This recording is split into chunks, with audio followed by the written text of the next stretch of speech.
ইউনূস সরকার জঘন্যতম একটা অপরাধ করছে এবং জাতির সাথে বড় বিশ্বাসঘাতকতা করছে। মানে ফটিকছড়ির মধ্যে বাবুনগর মাদ্রাসার মধ্যে গিয়েছেন, ওইটার একেবারে কাছাকাছি মাইজবান্ডার দরবার শরীফ, ওখানে একটু যদি জিয়ারটা করে আসলে 5 মিনিটের একটা কর্মসূচি রাখা যেতে পারতো। এটা কিন্তু ভুল করেছে বলে আমার মনে হয়। নিরপেক্ষ দায়িত্ব পালন করে তত্ত্বাবধায়ক সরকারে, তাহলে আগামী দিনে আমরা নিশ্চিতভাবে আমরা বিজয় হব।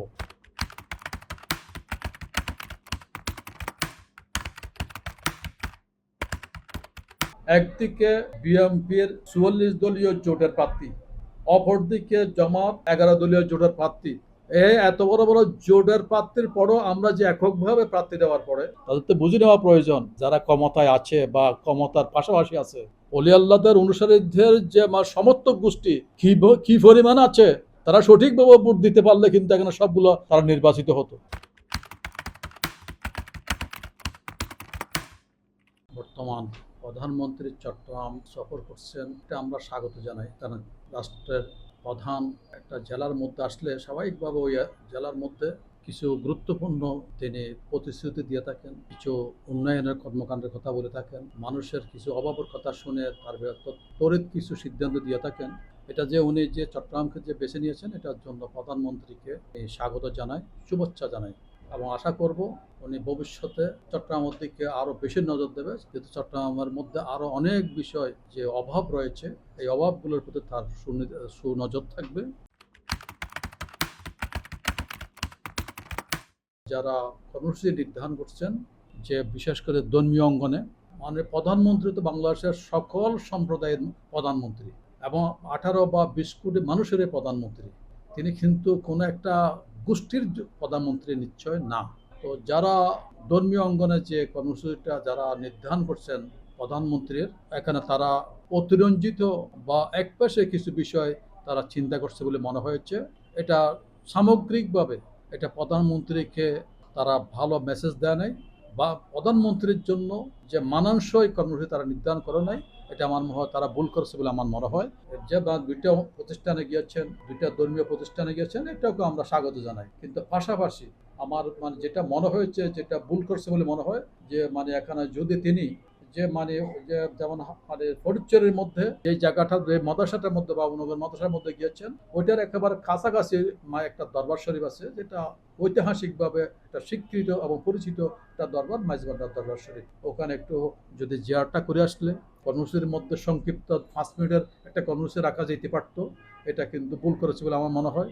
পাশাপাশি তিনি যেহেতু হাটহাজারী থেকে বাই রোডে তিনি সার্কিট হাউস আসছে, আমার মনে হয় এখানে হাটহাজারী মাদ্রাসার পাশাপাশি এখানে আমাদের চট্টগ্রামের মধ্যে অন্যতম দিনী প্রতিষ্ঠান, শুধু চট্টগ্রাম নয়, এটা এশিয়া বিখ্যাত দিনী প্রতিষ্ঠান যে জামিয়া আহমদিয়া সুন্নিয়া, এই মাদ্রাসাটার মধ্যে তিনি যদি 2 কদম যদি 10 মিনিটের জন্য একটা সময় দিয়ে আসতেন, তাহলে যে উনি যে বাংলাদেশের প্রধানমন্ত্রী, তিনি যে 20 কোটি মানুষের প্রধানমন্ত্রী, সকল সম্প্রদায়ের প্রধানমন্ত্রী, এটা সমতা আসতো। এটা আমার মনে হয় যারা কর্মসূচি নির্ধারণ করছেন তারা ভুল করেছেন। এই ভুলটা প্রধানমন্ত্রীর জন্য শুভকর নয়।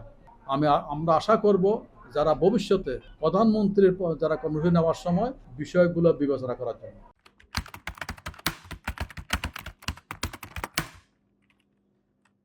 নির্বাচন আসলে আমাদের যারা রাজনৈতিক দলের নেতারা, তারা কিন্তু সকল সম্প্রদায়ের কিন্তু আপন হয়ে যায়, বন্ধু হয়ে যায়। নির্বাচন যাওয়ার পরে কিন্তু তারা যে নির্বাচনের সময় যে কথাগুলো বলে আসছেন, ওটা কিন্তু বেমালুম তারা ভুলে যায়। এটা বড় দুর্ভাগ্য। কারণ যারাই নির্বাচন করছেন, তারা প্রথমে বাংলাদেশের মধ্যে এই পর্যন্ত যা নির্বাচন হয়েছেন, প্রত্যেকটা নির্বাচনকে বড় রাজনৈতিক দলের যারা শীর্ষ নেতা, তারা একদিকে হযরত শাহজালাল মাজারকে জিয়ারত করে তাদের নির্বাচনী প্রচারণা শুরু করে। এটা একটা রেওয়াজ, যে কোনো দল বড় দলগুলো যে শাহজালাল মাজার জিয়ারত করে। আবার স্থানীয়ভাবে যদি নির্বাচনের প্রশ্ন আসে, আমাদের চট্টগ্রামের মধ্যে যদি নির্বাচনে প্রার্থী ঘোষণা করা হয়, মনোনয়নপত্র জমা দেওয়ার আগের দিন সবাই কিন্তু হযরত শাহ আমানত রহমতুল্লাহের মাজার শরীফে জিয়ারত করে মনোনয়নপত্র জমা দেয়। যে এইবারের মধ্যে 2026-এর নির্বাচনও দেখা গেল যে যেখানে চট্টগ্রামের মধ্যে বিশেষ করে যে বিএনপির যারা এখানে প্রার্থী ছিলেন, তারা কিন্তু আমার জানা মতে সবাই কিন্তু হযরত শাহ আমানতের মাজারে জিয়ারত করে মনোনয়নপত্রটা জমা দিয়েছেন। এবং এটা যদি তাদের অন্তরের কাজ হয়, তাহলে নির্বাচনের পরে যাদের নাম নিয়ে, যাকে সামনে নিয়ে, যার নাম উচ্চারণ করে আপনি মনোনয়নপত্রের মধ্যে স্বাক্ষর করছেন, তো তাদের নামগুলো তো স্মরণ রাখা প্রয়োজন। এটা তাদের জন্য দুর্ভাগ্য। আল্লাহর ওলিদের জন্য কিন্তু কোনো দুর্ভাগ্য নাই, তাদের জন্য এটা দুর্ভাগ্য। যারা জুলাই সনদের মধ্যে যারা স্বাক্ষর করেছে, আমরা বারবার বলেছিলাম ইউনূস সরকারকে যে জুলাই সনদের মধ্যে কি লেখা আছে আমাদের তারা মতামত নেয় নাই এবং আমাদেরকে ওখানে যাওয়ার সুযোগ দেয় নাই। কারণ জুলাই সনদকে প্রথমে আমি যেহেতু ওখানে স্বাক্ষর আমি করি নাই, আমার মতামত নেওয়া হয় নাই, আমি জুলাই সনদের ব্যাপারে আমার কোনো দায়বদ্ধতা নেই এবং এটা এটা গ্রহণযোগ্য বলে আমি মনে করছি না, যেহেতু আমি স্বাক্ষরই করি নাই এবং আমার মতামত নেওয়া হয় না। এটা কি লেখলো, কারা লেখলো, কারণ আমার তো মতামত এখানে নেওয়া হয় নাই। এটা ইউনূস সরকার জঘন্যতম একটা অপরাধ করছে এবং জাতির সাথে বড় বিশ্বাসঘাতকতা করছে। সে তো নিরপেক্ষ সরকার ছিল, সে কেন রাজনৈতিক দলগুলো যে বাংলাদেশের মধ্যে এতগুলো হয়তো কয়েকটা রাজনৈতিক দল হলে অপরাধ করতে পারে, কিন্তু এতগুলো রাজনৈতিক দলের মধ্যে তাদেরকে বাদ দিয়ে তাদের চয়েসের তাদের পছন্দের কয়েকটা রাজনৈতিক দলকে নিয়ে যে জুলাই সনদ নামক যে একটা জাতির সাথে যে একটা তামাশা করছে, ওই তামাশার আমরা বিপক্ষ। যেহেতু তারা তো আমাদের কোনো মতামতই নিল না, আমরা বারবার চেষ্টা করছি আমাদের মতামত দেওয়ার জন্য, মতামত আমরা নেয় নাই, আমাদের কোনো কথা বলার সুযোগ দেওয়া হয় নাই। তাহলে আমরা জুলাই সনদ আমরা অবশ্যই দায়বদ্ধ আমার নাই এবং জুলাই সনদের প্রতি আমরা একমত না।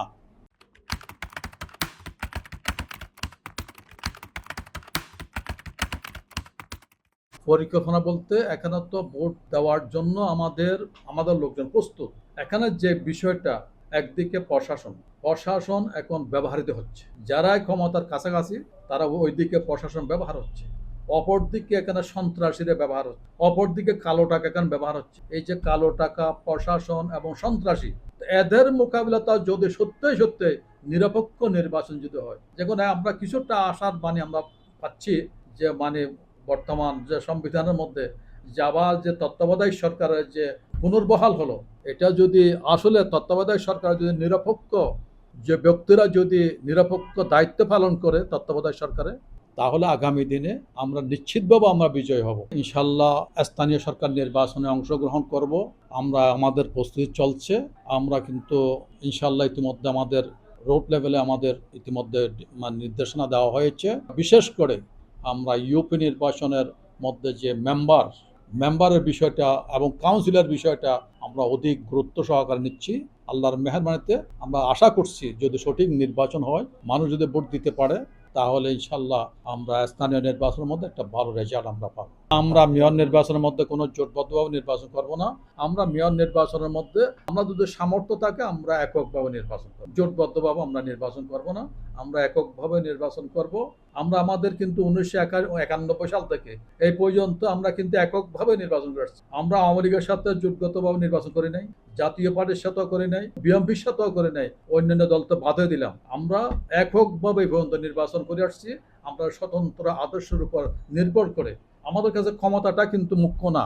আমরা চাচ্ছি যে আমাদের আদর্শের প্রতি মানুষ আসলে সমর্থন দিচ্ছে কিনা, ক্ষমতাটাই আমাদের মুখ্য না। মানুষ যদি মনে করে যে না, যে আদর্শবান একটা নেতৃত্বকে যে এর মধ্যে ক্ষমতার মধ্যে আনা প্রয়োজন, প্রতিনিধি নির্বাচন করা প্রয়োজন, এটা মানুষের উপরে আমরা ছাড় দিচ্ছি। আমরা জোর করে জ্যান ত্যান ভাবে আমরা যে কারোর সাথে দালালি করে নিজের আদর্শকে বিকৃত করে আমরা ক্ষমতায় যাওয়ার পক্ষে না।